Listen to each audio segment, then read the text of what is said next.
À l'approche de Noël, certains débats arrivent en même temps que les illuminations.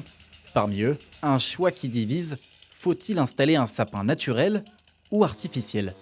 À Saint-Dizier, celui installé cette année reprend le même modèle que celui mis en place les années précédentes. Pour la municipalité, le coût global avoisine les 10 000 €, principalement lié au transport, avec la mobilisation d'un camion spécifique. En revanche, l'achat du sapin en lui-même reste limité avec un coût inférieur à 1 000 €.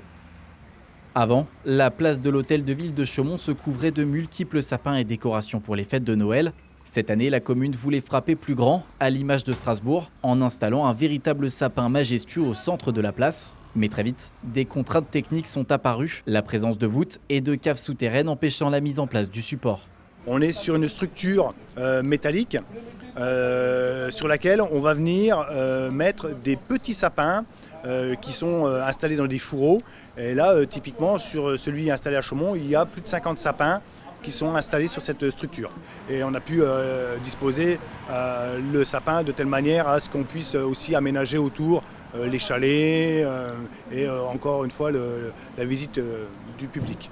Et dans cette démarche, ce sont des sapins naturels qui ont été choisis pour une meilleure harmonie. Le sapin artificiel, alors pour ce type d'élément, n'aurait pas été forcément judicieux.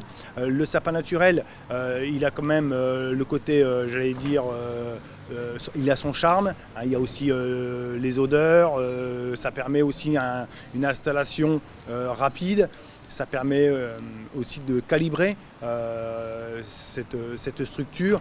Côté budget, le choix est stratégique. Alors qu'un vrai sapin aurait coûté plus de 10 000 € entre études du sol, transport et installation, le kit structure et sapin naturel revient à environ 5 000 € par an, sans compter la décoration. Et côté habitant, le choix semble largement adopté. C'est plutôt sympa, ça met la lumière et ça rend joli Chaumont, quoi. Ça nous fait penser à Strasbourg un petit peu, et puis non, c'est très joli. À Vitry-le-François, ce sapin trône sur la place d'Armes depuis 2018, entouré de diverses animations et décorations.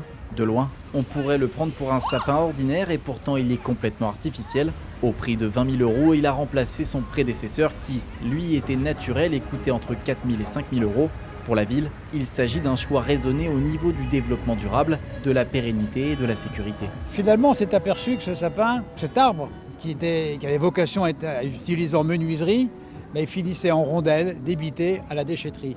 Moi, je trouve ça déplorable. Faire pousser un arbre de 20 mètres et le déchiqueter, c'est quand même pas terrible. Chaque année, près de 6,4 millions de sapins sont vendus en France pour les fêtes de Noël, dont environ 89% sont des arbres naturels.